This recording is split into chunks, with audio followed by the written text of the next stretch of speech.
Welcome to the What I Meant to Say podcast. I'm your host, Wendy Jones, founder of Be Better Media and a mom of four, passionate about human connection. Some of these stories contain sensitive content about real life events, and all of the information in this podcast and from anywhere on the Be Better Media website is for informational purposes only. If you find that you need help, which we all do from time to time, please reach out to a licensed professional for help. Jake Sasseville and I covered the lessons learned from losing everything in Hurricane Sandy to becoming Oprah's neighbor and a world-class travel and wellness entrepreneur as the founder of the Imiloa Institute. There were so many great takeaways in this conversation that I listened to it with my kids the day I recorded it. You're going to love the wisdom from this connected and highly entertaining human. You got it. All right. Well, I am so excited to be here today with Jake Sasseville, the founder of the Imiloa Institute. Yeah, close. It's a lot of vowels. I know it is. It's Imiloa.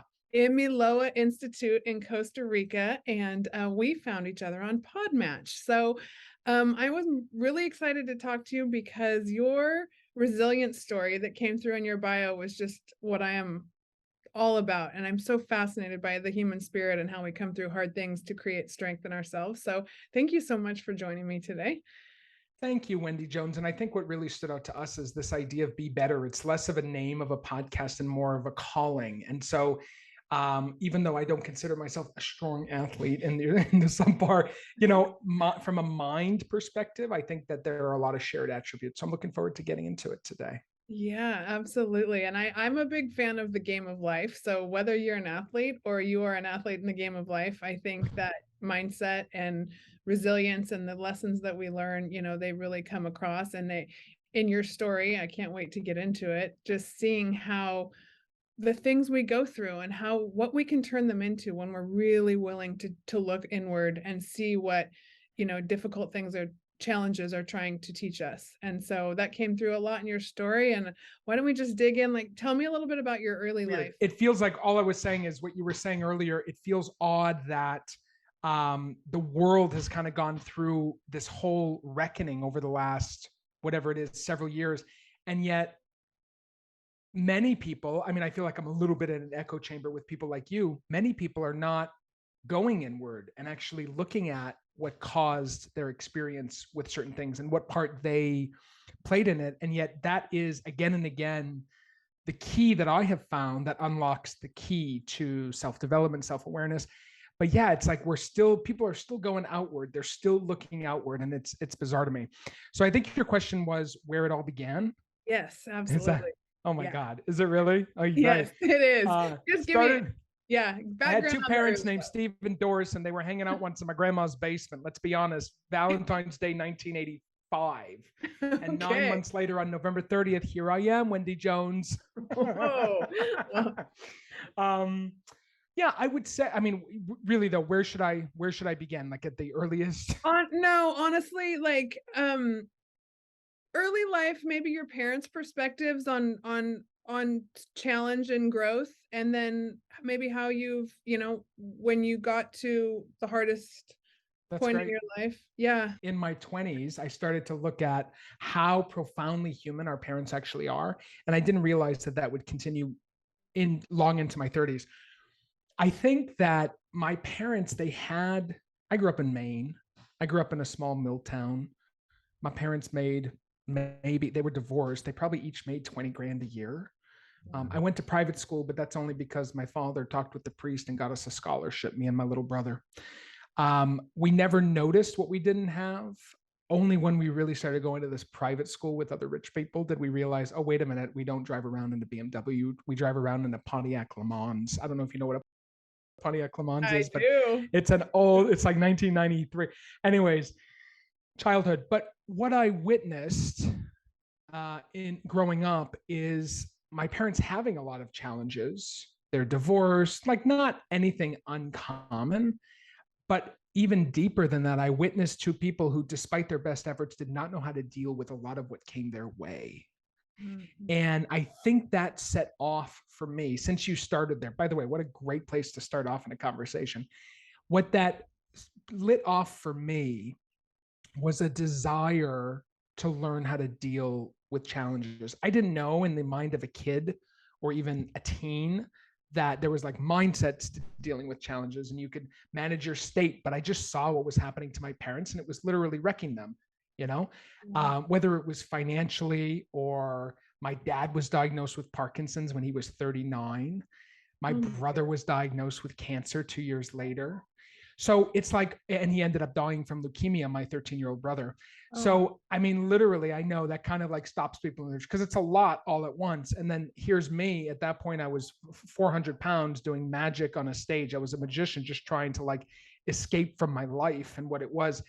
And I got to tell you, seeing how they dealt with these massive challenges, I went on a quest when I was like 18, 19, 20, not only to become phenomenally successful, because I thought, well, gosh, if I'm successful, I'll be able to help heal all the wounds and I'll be able to help other people heal their wounds. And that's what I thought as a teen and early 20 something. But I also went on a quest really around the world, studying with teachers of different modalities. I'd read people's books. This was when I was in my early 20s. I was a little insane. I would read people's books and then I would just like find their email them, Skype them, ask if I could go hang out and live with them for 3 weeks in the Munich mountains, which is where one of my mentors ended up living.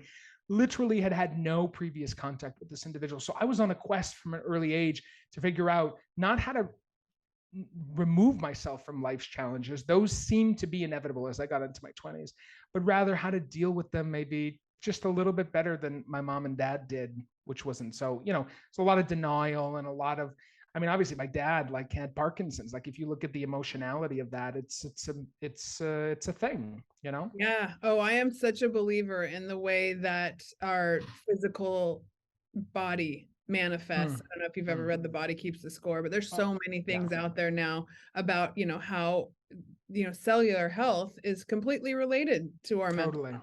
Totally. And I'm really excited over the next 20 years, how that evolves. Because right now, again, it feels like we're like in the niche of the niche talking about these things, but seeing Dr. Gabor Mate, just out there talking about his new book, but talking about this kind of stuff, his modality of compassionate inquiry. I've been talking about it a lot on different people's shows because it's really moved me. It's a psychotherapy technique, and it kind of picks up where the body leaves the body keeps the score leaves off, and gets into how it actually, is impacting us, and ultimately how we can release it and how we can, anyways. Yeah. Yes. No, I've been following all that too. And it is so timely. And I agree. It does, like for you and I, it does sometimes feel like we're in this echo chamber of really transformational, evolutional talk. But it's at the same time, that's the parallel universe right now. And like, I'm so curious, so travel and wellness, you got into the Imiloa Institute because and you became fascinated with the intersection of wellness and travel. So tell me a little bit about that and where your inspiration comes from that. Well, I will answer your direct question, but on this idea, like if ever I'm in an echo chamber, all I have to do, I live in Costa Rica, but I live 2 hours away from Imiloa. All I have to do is drive down there with any group that's there. We have groups week after week after week after week. It's beautiful. And I see people who are literally asking some of life's biggest questions. They're from San Francisco, London, Singapore, LA, all the major cities, from Texas and Oklahoma to Nebraska, like all over Canada, all over, a really cross section. And when I meet them and I hang out with them, obviously I have a team that provides a really beautiful 5-star experience, but meeting them, I realize, okay, I'm not in an echo chamber. People are actually curious. They're trying to figure it out. And we happen to be a resource on that path. And that is just a really beautiful thing because it keeps me with that beginner's mind, The intersection of travel and wellness is interesting, especially post-pandemic. I would say sometimes, Wendy Jones, our greatest pain can turn into our purpose if we listen to the whisper. And with my brother being diagnosed when I was 14 years old and my dad being diagnosed when I was 13 or whatever it was, growing up with my parents mostly out of the home because they were at the hospital with my brother, and my dad was mostly resting when he wasn't at the hospital because the Parkinson's was a whole thing. I did not have a totally like normal home life. where I was like raised myself in high school, basically. And I moved to France by myself when I was 16 as like an exchange student. And so I did all these things in the pursuit of, well, I did the France thing as a pursuit of trying to have some sense of normalcy, which probably feels weird, but I lived with a family for the first time in high school. It was my host family because my regular family was in the hospital with my brother for 2 years with, chemo and all of this. So Imiloa really is a home and an experience where human beings are invited to awaken their consciousness. And so it's not lost on me that even though I didn't set out, I'm going to create a home like the home I didn't have as a kid, I didn't consciously do that. But I can see it now. We're in the middle of the jungle on the top of a mountain on the ocean. Like it is wild up there, and yet people feel more at home. And they say it in all their surveys. They feel more at home sometimes than even their own homes. So I became interested in this when I moved to Maui. I moved to Maui after going through my 20s in New York with a brief stint in grandma's basement. I kind of lost everything when I was 27. My house got washed away in a hurricane. I mean, I know it just keeps going, right? Oh, keep going though, it's man. Just like these are the things that, they either make you turn inward, and I am always so fascinated by how we either get stuck in post-traumatic stress, or we break through to this beautiful post-traumatic growth. And what is it I like that in certain people that allows you to move through versus getting stuck? We're all, well, I wish I knew that, because I saw two of my parents. I love this distinction of post-traumatic stress versus post-traumatic growth. That's powerful. That's a moment. Is that yours? I like that moment. I'm sure that's come through millions of podcasts that I've listened to. I got into this business because I was a podcast junkie myself. So that's really powerful. So I think I witnessed, again, two parents who were responsible for providing for me. I mean, also, like, let's not forget about that, like that deep imprint there. And go through and just be in this cycle of PTSD, and they had every right to be, right? I mean, I'm compassionate to that now. And I also don't need to pretend that it's not true. So oftentimes when we are in that PTSD, when we're clinging on to the PTS growth, post-traumatic growth, whatever it is, PT growth, whatever it is, when we're clinging on sometimes to what the growth is, we get like, we ignore what was that got us there. And what, I used to say, for example, my parents did the best they could. No, they didn't. And that's okay. That's okay. They had their, like, they tried, and I don't need to make it better for them because I had a really rough time. You know what I mean? Like, this is that dance between PTSD and the post-traumatic growth and all this. So the house gets washed away. I end up losing everything. I call it my divine quarter. I was 27. I had it better than most. Where were you living? Which hurricane was that? New York City, Hurricane Sandy. Oh my. So Hurricane Sandy came up the seaboard, most people will remember. And I lived literally on an island right near JFK Airport. And the stilts on my front deck were in Jamaica Bay, and the house just literally got washed away. So, and I didn't own the house, I rented it. So daddy had no place to live. It was a little awkward time. And also at literally that same month, my manager fired me. I was in the entertainment business. I lost my TV contracts. My source of income was gone. Everything in a month just disappeared. So I ended up in my grandma's basement, did a whole lot of soul searching. I'm in the basement, and I just started, I surrendered. I surrendered to life. I got into a 12-step program. I started to live life on life's terms. I stopped trying to create my own results. I stopped self-will. I realized that had not served me well. It looked sexy. I was successful. It really caused this thing where I started to believe that I was responsible for the success that I was having. So I did a reset in grandma's basement, which was great and unexpected and really confronting. And I moved to Maui. And when I moved to Maui, my house was a big old house. And I had a cottage in the backyard that I rented on Airbnb, which paid for the whole thing. And then in the main home, I had all these rooms. I had like 4 rooms in Maui, in the most beautiful part of Maui. Oprah was my neighbor. I mean, come on, this can't get any better.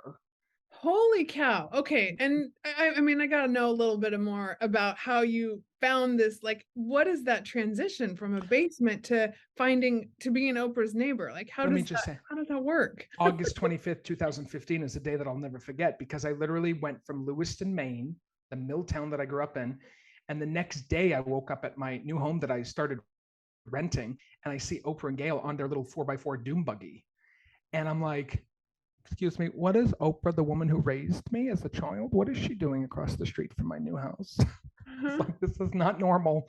Yeah, and she had 1,500 acres up on the mountain, and I had seen her when I got out for a walk, and I was like, okay, this is, and I learned this all from my 12-step program. My 12-step program is not for alcohol. A lot of people think it's from alcohol. It's actually Debtors Anonymous and Under Earners Anonymous. And what that taught me is how to be rigorous with my reality, because I was always so slippery in my reality. I was like, oh, it'll be fine, or oh, the money will be there, or the check will clear, or I would have these high highs, make a ton of money, and then have to borrow money from my rich or famous friends and never pay them back, because I said they're rich and famous. So who needs to pay them back? But this was a very destructive cycle in my 20s, as you can imagine, right? Yeah. So I know this is a lot probably for people who are tuning in and listening, but it's okay, right? I mean, no, this is real life. Like, this is what I love about these stories and what we learn from them. And you're keeping it real. So keep going. Amazing. Okay, cool. Yeah. And so at this house, I had these 4 bedrooms. And one of the things that I was really learning in the basement back in Maine is it's actually a Buddhist monk who saw me lash out online. I had visited this Buddhist monk a year before, and he had followed me on my blog. I did not know. And I wrote an angry blog post about NBC canceling my contract or whatever. This is like in my mid-20s. Okay. And he wrote me an email, and he said, my dear Jacob, I didn't even know the guy still followed me. He said, I count 22 uses of the words I and my in your recent blog post. Please remember, it is our self-cherishing ego that is the root of all human suffering, and our lives are fulfilled in direct proportion to the care and concern we have for others. And he was an old monk, and he died the next day. Oh my goodness, what a download to get. And you can imagine, this is why I remember it almost 11 years later, because what happened when I was in that basement, Wendy Jones, by the way, this is like the top interview I've done in a long time. You're excellent at what you do. Thank you very much. This is just, I mean, I'm talking about stuff that I haven't even, thought about in a long time. Awesome. But the idea that I really grappled with in Maine, in the 12-step program, in bringing other people through as sponsees, right? I still have sponsees 12 years later, whatever it is that our lives are fulfilled in direct proportion to the care and concern we have for others. This spirit of service started to animate everything I did. And so when I had this big old house in Maui running around with Oprah and Gail, I was like, I was not, by the way, just PS, never running around with Oprah and Gail, because if they ever hear this or anything, they were off in the distance. Okay. Yeah. Off in the distance. Okay. I'll take that as inspiration though, man. I mean, I still take it as inspiration. Yeah. Let's not be silly. Yeah. So, but what I realized is when I had that big old house with all these empty rooms, I just invited people to come. It started with friends, but then I said to my friends, invite your friends and invite your friends. I got 3 bedrooms, just have at it. Let's go. Because the whole house was paid for by Airbnb and the cottage anyways out back. What happened was hundreds of people came over 3 years. Literally, I had Rwandan genocide survivors coming to write their memoirs. I was using the house to be able to be of service. Anyways, so I had these Rwandan genocide survivors. I had stage 4 cancer folks who were just coming to my house to heal there because they had heard that this place, because it was a beautiful home. It was like 3,000 square feet. It was really fun actually to have all those people coming through there. And all I did was I gave people a bed and breakfast. It wasn't a bed and breakfast, but I looked after people, and something. Yeah. Something reminded me that people want to feel at home in their transformation. They like the feeling of home. And so that's why I created Imiloa. That's kind of a long story to your question, but I realized there weren't hotels, hospitality businesses that were really focused on making people feel at home. And then you combine transformational teachers and this world-class food and, I mean, et cetera, everything that Imiloa now is. And that's how it started. It is such a beautiful vision, and there is so much alignment in our conversations because I believe these tenets so deeply. Like when you connect through food, the strength and community that's found around the table, when lifelong learning being the key to longevity, and how people who want to keep learning, they seek out places and they have successes in their life. But if how many rich people that are miserable because they didn't connect the relationships with the success, right? And it seems like the people that you would attract in a place like that are connecting in that, on those larger than life tenets, which you hear about, like when people get to the end of their lives, what they really regret is not making those relationships, As an example. Yeah. And it's interesting you talk about relationships being the key to longevity, because I was studying these, what are called blue zones, which is where people are living to 100 plus. Yeah. And because I was living in Hawaii, right? So I was pretty close to the Okinawan blue zone. And so I met a lot of Japanese people when I was in Hawaii. And they told me that the secret to their to their longevity was intergenerational living, where the elders have purpose, the young people have mentorship, and the adults have a place, have the ability to go and earn and work. And it just kind of is this whole thing in Okinawa. And Costa Rica also ironically has a blue zone. So there's definitely something to the key to longevity being meaningful relationships, meaningful work as well. Yeah. Absolutely. And I love that generational. That's another chief tenet of mine. It was just like that generational learning and what we can pass on to each other. The learning, that's what you said. Yes. And so when you live intergenerationally, each generation's learning something, without having to be in school or whatever it is. Right. That is, oh my gosh, that's so cool. Cool. So how did you get from Maui to choosing Costa Rica? Imiloa's vision is that we're building one on every continent. It's an intercontinental institute, of course, right? I mean, at this point, I came out the freaking basement the basement 7 years ago. I was like, of course I got to go big with internet. Yeah. Yeah. No, but the clarity, right? I mean, we always say this at Imiloa to our clients, to our hosts. We say clarity leads to serenity. Serenity leads to peaceful prosperity. So all we are is clear. Like, I'm just clear. Oh, so, every continent on the planet. Fine. How we get there, who knows? But the whole point is that we wanted to do this in Maui for the North American continent. It didn't work out. The regulations were too difficult in Hawaii to develop something like this. Our second choice was always Costa Rica. And so that became our first choice. And we had raised all the money. Me and an ex-business partner had raised all of the money. Literally his network, it was the ones who funded this. He put 5 Facebook posts out about the vision of Imiloa and raised $3.5 million with that. So that's kind of crazy. Wow. It just goes to show the strength of vision, right? People, when you go in with a vision, we did not have spreadsheets. We did not have financial advisors, probably wanted to have a little more than we actually had in terms of the level of due diligence that we should have done. It was really stressful. I do not advocate that people do it this way. However, I'm kind of a renegade. And so I was like, okay, I could just figure it out as we go. I had never been to a retreat before, Wendy. You had never been to a retreat? I had never been to a retreat before in my life, hand to God. I went to a weekend seminar with them. It was a men's intimacy retreat seminar, 2 nights, whatever. I had never been to one of these high scale retreat centers ever. And I think that made me really prime for being able to create something that no one else has. Absolutely. You know how refreshing that is? And I think that is so true of real spiritual entrepreneurs. Yeah. Like, everyone out there that says, I know how to do it, I don't trust them anymore. I'm like, those are the guys that are telling me to shoot small, to describe my one avatar that I'm talking to. I'm like, no, I want to talk to anybody who wants to be better.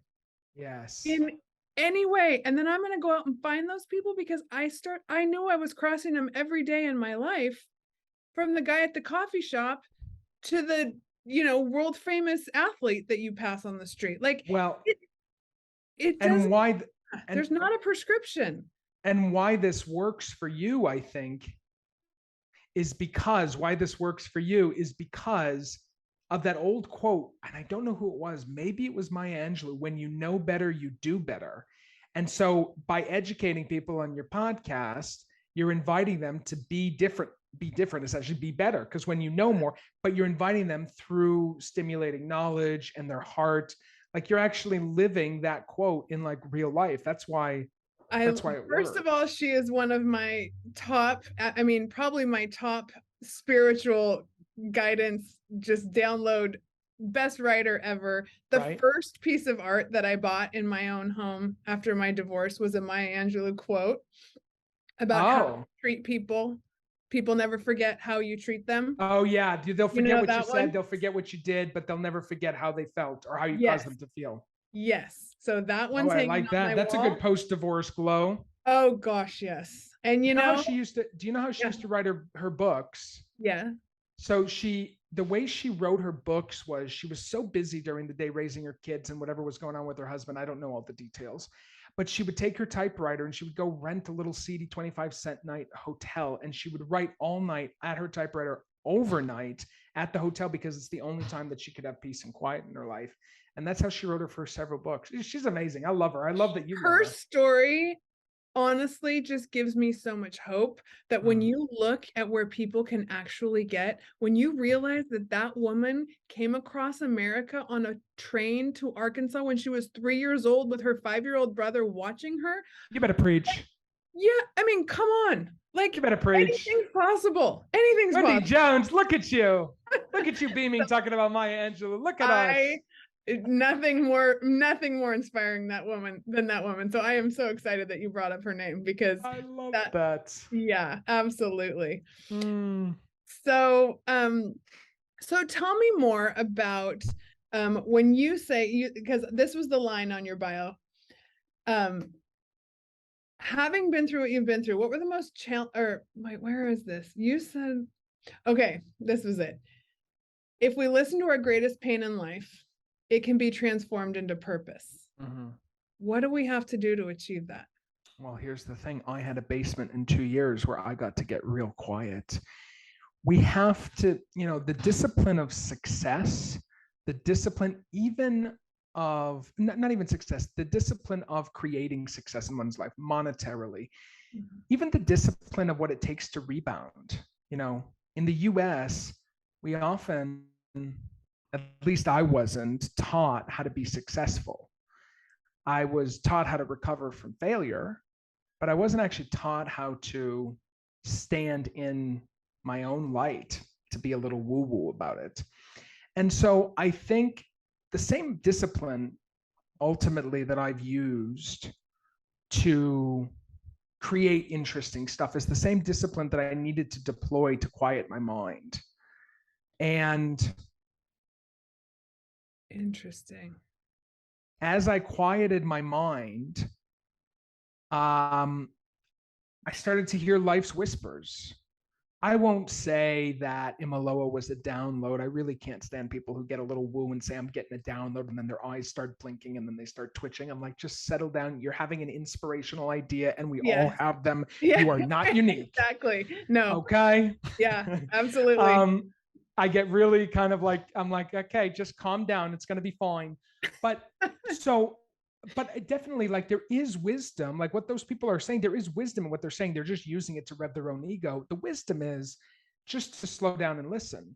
And not to try to exert one's own self-will. And that's part of living life on life's terms. It's taking action and turning the results over to God, higher power, source. Where I really got revving with creating, Wendy, is when I stopped living for results. And I realized all I had to live for was taking action. Just take action, turn the results over. And you're going to say, well, how are you going to be a good salesperson? Or how are you going to be a good parent? That's where faith comes. And that's your own, you have to cultivate that yourself. podcasts can't do everything for you. We can do damn well everything and near everything, but not that. You got to cultivate some faith, what I have found. And so there has to be faith in the unknown, especially if you're taking action, turn results over. But that's all I did for Maui. I mean, I was living in a damn basement when I applied for a 5,000 square foot home where my credit score was 450 and I was making, $5 or $6 grand a month. Finally, I had failed at 5 businesses before, and the 6th one had worked in the basement. But I applied for a home that I had no business getting. But as my sponsor reminded me in my 12-step program, she says, "Hon, all you got to do is take the action, turn the results over to God, and bear witness to what's going to happen. And then take more action, turn it over." And I became an action-taking machine, not for the sake of driving a result. This is key. Just for the sake of taking action, for the thrill of it. So that's really how it is. And so the only way I could take action was to quiet my mind and listen to the whisper, rather than all my to-do lists and my vision statements and my boards and talking to people about it. Like, I actually just had to shut the F up, stare at a white wall in the same basement bedroom that I was conceived in, talk about humbling, and figure it out by no longer needing to figure it out. I don't need to figure out things anymore. All I got to do is take action, see what happens. Hey, I hope you're enjoying this chat as much as I am. For more great content, courses, and lifestyle, go to BeBetterMedia.tv. Absolutely. And I think that something that's coming through so clear to me, and that is like you quieted your own self, but you also weren't taking in so much of other people's opinions. And I think that's something that the world can kind of tell you, like, oh, you need to hear from the experts, or you get to hire a coach, or you need to do this. Like, what's your advice to the people out there on how do we decide what opinions, if any, to take in when we're in these moments? Like, who are the trusted few?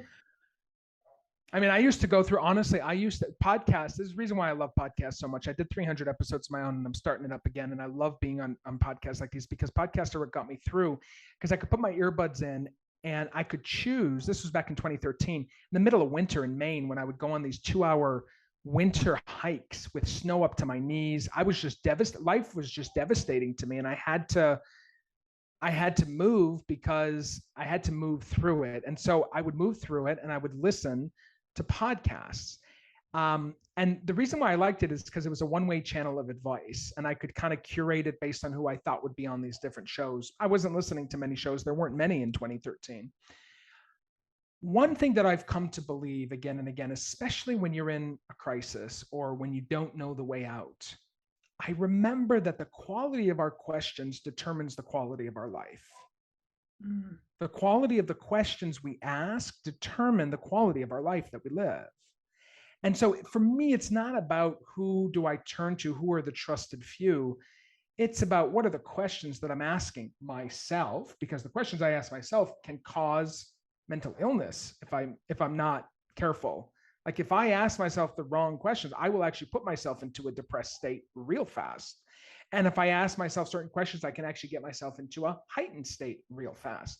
Quality of the questions determines the quality of our life. And so when we are asking other people for their advice, first of all, I usually don't, unless if I'm trying to raise money. If I try to raise money, I ask questions, because the whole adage is true that if you want money, ask for advice, and if you want advice, ask for money. So I generally, it's true. If you're trying to raise, that's good, right? And it really, I thought it was like one of these stupid Instagram things before I actually started having to raise money. And I was like, oh no, it actually works. Ask for the advice. Anyways, but in terms of day to day, it's not so much who I'm asking or what advice it is. It's about what are the questions that I'm asking. So give me some examples. Like, what are your good questions? Like, what are the good questions to ask yourself? Well, when I was going through my bankruptcy, when I was in my early 20s on my first show, I remember getting caught by my coach, who noticed I was asking, well, how do I get through this? How do I get through this bankruptcy? Because I was about to go bankrupt, 250,000 in the hole, 22 years old, like, whatever, just another day in the life. But I remember I was asking, and I'm trying to remember because this was a long time ago, but I was asking questions like, how do I do this bankruptcy, rather than how do I produce results that would actually help me avoid, or not avoid, but deal with what's on the balance sheet. How could I two very different questions, right? How do I get through the bankruptcy? How do I produce results that actually create more revenue and value for people? That's the most potent example that I have in terms of, and by the way, I started asking the other question. And by the way, I never went bankrupt. So It actually worked. It took me 13 months. It took me dealing with my creditors in a way that was very uncomfortable. I was getting yelled at in the streets of New York by people that I owed money to at 22 years old. It was bad, but I decided to go through it instead of trying to go around it. I am not saying bankruptcy is avoiding things. People got to choose what they want. But for me, the quality of the question determines. So it's, instead of how can I go through this bankruptcy, or how can I, whatever, it's how can I create more value and serve people. That ultimately led me to the other side of being able to pay people. And, by the way, I'm still paying some people off from that time period. Yeah. But it's part of the thing. I mean, it's beautiful. It's just beautiful. I can't, in 7 years time, the results and the transformation is incredible. Incredible. And I wouldn't believe it if I was listening to this lovely lady in LA. Where are you, LA? Yeah. LA. And this guy in Costa Rica who sounds like he's a clown, who says he's the CEO of this Imiloa Institute. I would not believe it if I were listening to it, had I not been the one living it. So, and that's really my invitation for folks. If there is an invitation, it's I stopped living life from the stands. Everyone can shout things at the players on the court from the stands. Get on the court and play. Take some action. Get messy. Get fouled out. It's all good. Like, do you know? The Michael Jordan quote, I fail more times than I succeed, and that's why I'm a champion. Hello. Yep. It's like, that's the invitation to people, is get a little messy. Don't know what you're going to say next. A lot of people a lot of my friends have MBAs. They went and spent a shit ton of money. I don't even know if I could say that on your show, but they spent so much money on their MBAs. And they're telling me how to sell. I've learned how to close 6-figure deals in 45-minute conversations, one conversation only. Yeah. I didn't learn that in a book. I learned it from a coach, actually, but who taught me that if you're totally present with what's right in front of you, you can do anything with what's right. If I'm with a contact or a relation, if I'm totally present, that is so much more powerful than any sales technique or PowerPoint. I was on this podcast last week, and they were like, how do you do all these, how did you get yourself out of COVID? And, because we were the only place to stay open and not fire a soul at Imiloa in Costa Rica when COVID hit. We did not shut down, and we did not fire anybody, and everybody else in hospitality did. And they were like, how did you sell your way out of that? I said, I was just present. Mm-hmm. I was just present. Are you present with people? Or are you focused on your damn PowerPoint? Or are you focused on reaching your numbers? Or whatever it is you're focused on as a salesperson. And that applies for any industry, yeah. Anyways, I could go on and on, Wendy Jones. People like to open up to you, don't they? They do. Yes, they do. Yes, they do. And I enjoy it a lot. So thank you. So do you have any advice for people pleasers out there? Oh, wow. Are you a people pleaser? I'm a recovering people pleaser.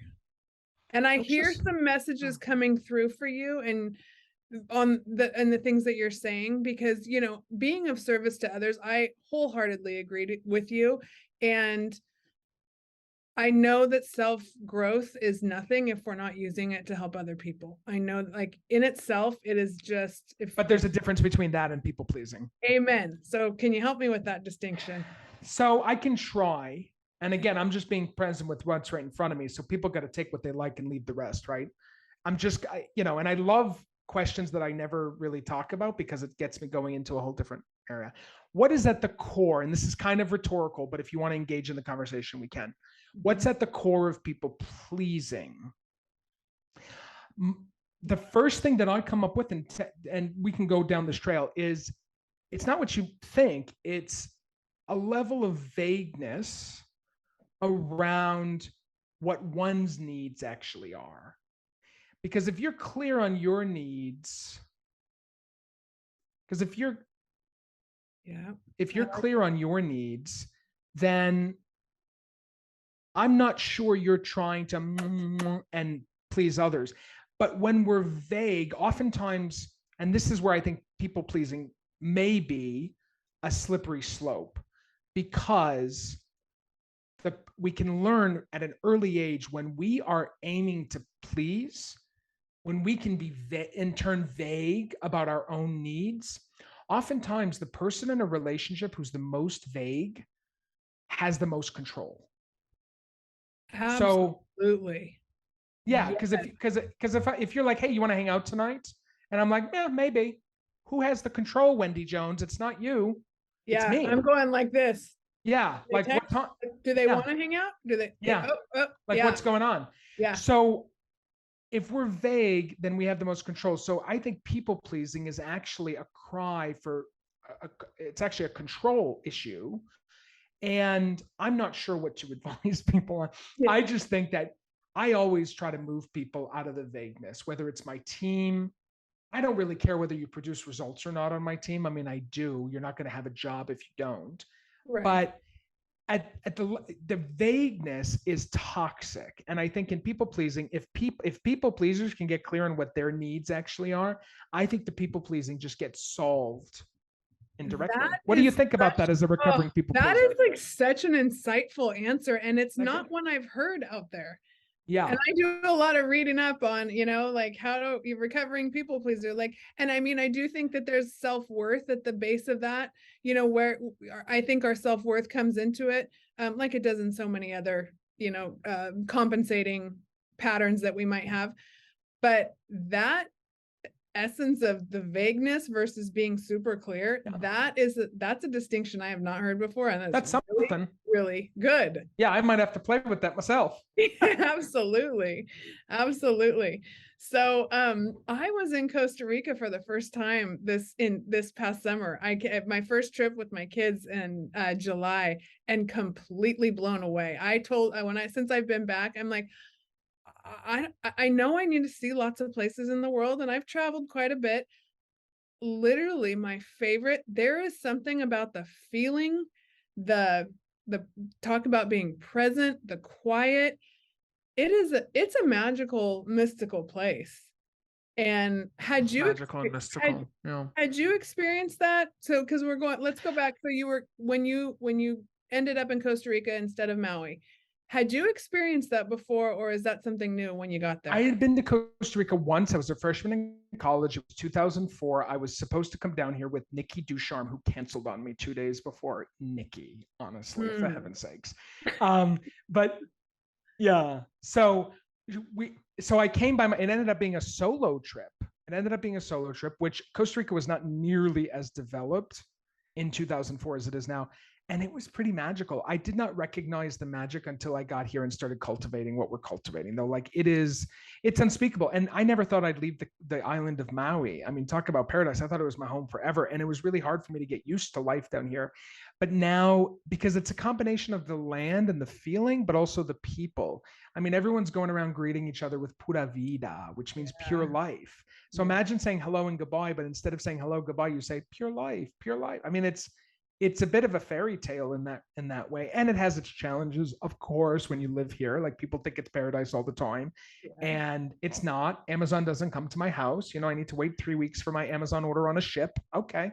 But that's a little bit freeing. I mean, that's totally freeing. The pace of life and what people are up against. And I'm such a believer in the more choices we have, the less happy we are. Yes, I agree. So that pace of life, slowing that down, man, that resonates with me too. It's really good. Yeah, it's a good one. So I've just accepted it. Like, I'm not trying to optimize for it anymore, because I come from the US, right, in business. So I'm like, okay, how can I optimize for this Amazon thing? Or how can I optimize for this thing that I don't have?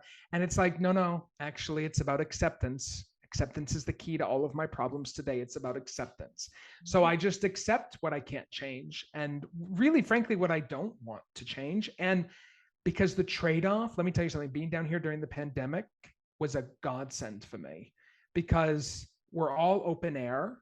Yeah. We didn't even experience the pandemic until borders opened 6 months after, and everybody flooded in here to get away from all the cities where they had been dealt with in whatever way the governments were dealing with them.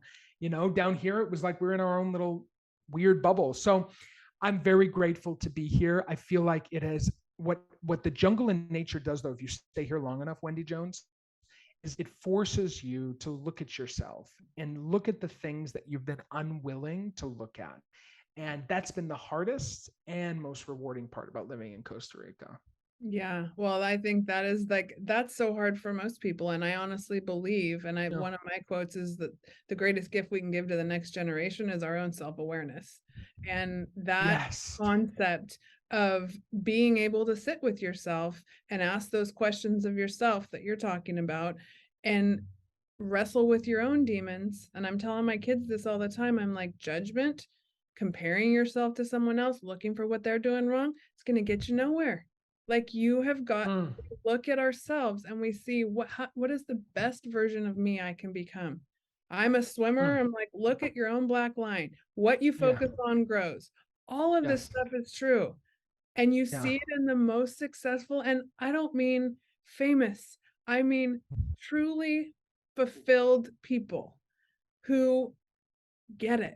And I hear so much of that coming through you. And even through the Zoom screen, there's just a presence and a peace that I can sense it. It's so great. Yeah. Well, there's a lot of, thank you. I acknowledge that. And I received that. I think that there's a lot of distraction for people. How old are your kids, by the way? I'm just curious. 22, 20, 17, and 15. I was not expecting 22. I thought you were like the mama of like young or preteens. And I thought, God, she must have been really cool for them. But you literally you must still have been really cool. I mean, that's amazing that you have. That's really fun and really real. It is real life. I will never say they're awesome kids. They all live in LA? One's in senior in Texas, the other one's a junior at Stanford, 2 in high school, and they live with me in LA. So oh my God. Well, you literally, the reason why I think I'm so surprised is because it's not necessarily that you look young, but you look good. Let's be honest. But it's because you have this youthful, joyful energy that imagining you as a mom of a 22-year-old just is difficult. But I believe you. I believe you. I'm in that second, the second time around, the rebirth, the evolution, the next stage of life. And teaching that and learning from my kids and teaching them, and it goes both ways. So but really it's getting back to that true self, and what are you good at? I didn't know that storytelling was a thing that you could start a business on until very recently. So it became, like you said, when you quiet the voices, I was like, oh no, that's really a thing. And no matter what anybody says, like, it came through and I was like, I got to do this. So here we sit. Wow. I cannot wait to meet you in person. That is now inevitable, most probably. I think so. Absolutely. I mean, we have to figure out, and I don't run around trying to hang out with new people, believe me, but I'm very curious. Maybe you'll come to Imiloa sometime. Maybe I will. When I left Costa Rica, I was like, oh yeah, we'll definitely be back here. Love it. Absolutely. So tell me more about starting a podcast, because we're talking on a podcast, and I believe podcasts have been my mentors before I had them. I agree with you in that. But you started a podcast and grew your audience in an insane fashion. It was actually insane. Well, I had started and failed at 5 businesses while I was in the basement. And so when I started and failed at 5 businesses, I said, well, what could work here? And I had to be in service, right? Because I was doing service work in Maine. And so honestly, the podcast, so it's crazy. This, of course, it's a crazy story. We might have to do a whole segment on how to grow a podcast. We might have to just do another conversation and we'll just make that the whole topic. So, well, I would love that, but I can tease it. I can tease it if you want. Yeah. So I'm in the basement, and everything always starts in the basement, apparently, in this conversation. So, look, I was listening to podcasts, and so I thought, well, that's interesting. And honestly, the first several guests of my podcast, it was just called the Jake Sasseville Show. What I did was, because I was so knee deep in my 12-step program, I decided to go and book people on my podcast that I had had a relationship with in some way, shape, or form, professionally, usually, personally, occasionally. And it was my living amends to them as part of my 12-step program, because so many people I had just stepped on and hurt and used, and I was in my 20s, right? And I told you the story of like borrowing money from people. So it just so happens, remember how I told you I borrowed money from rich and famous folks? So my first episode was like Beyonce's publicist, who had never, ever done any interview in 25 years, tight-lipped. And I was like, Yvette, just come on, it'll be safe. She's like, okay, only because it's you. And then, Pat Croce, who was the owner of the Philadelphia 76ers, was another one. And he talked about his Houdini collection, the first openly gay NFL athlete, one of the first female CEOs and presidents of a Fortune 500 company, an e-retailer out of Utah, all these people. And there was just like one guest after another, after another, after another in different industries, but all things that I was really interested in at this intersection of culture and consciousness. So the reason why it took off was not necessarily just because of them, but I would clip different audio clips that they would say, and I would be my own PR person, and I would get it to every single blog that was relevant to that topic. So then all these blogs started writing about these people that they never heard speak publicly, and the things that they would say on the Jake Sasseville show. So I grew the show to 100,000 listeners in a month. And then we just continued on averaging about 250,000 downloads a month after that. And that was when podcasting was nothing. And I was making like 10 grand a month after 4 months of podcasting. It was bananas. Granted, I was doing 3 shows a week. Yep. And grandma, God bless her, she just died this year, but grandma never got internet in her house, Wendy Jones. So I had to do the show from a Dunkin' Donuts parking lot down the road. Oh my gosh. Okay, people, do you hear this? Like, it is possible. Like, that is ridiculous. I don't want to hear excuses. I don't want to hear why it can't be done. Like, your story's insane. Insane. So really I literally did 100 episodes from a Dunkin' Donuts parking lot, where I'd often have to upload the episode at 2 a.m. and get stopped by the police in the parking lot for having a microphone and my computer in the car. And they're like, excuse me, sir, what are you doing at 2 a.m. in a Dunkin' Donuts parking lot? And I'm uploading my podcast, officer, because I have listeners in London. And he said, I don't know what's going on here, but you got 10 minutes to wrap it up. Because I was in a 2004 Jetta, like I had the computer and the. That's incredible. I love it. And look where you are today. And look at it. Yes. Well, my wrap-up question for everybody, and you've already downloaded so much wisdom here, but I always ask people, what is one piece of advice that you would give to your younger self? My one piece of advice that I would give to my younger self, I actually give it to my older self as my younger self, because one of the things I've learned is that if we can love up on whatever happened to us when we were 5, 6, 7, or 8, that often causes this longing, that often causes this not feeling worthy of, or not feeling whatever's happening in our adult lives. Usually I've learned through compassionate inquiry, Dr. Gabor Mate's work, is usually something that happened at 5, 6, 7, 8. And it's not like a big event, like an abuse or a trauma. It's often just not getting our needs met, not being heard or listened to.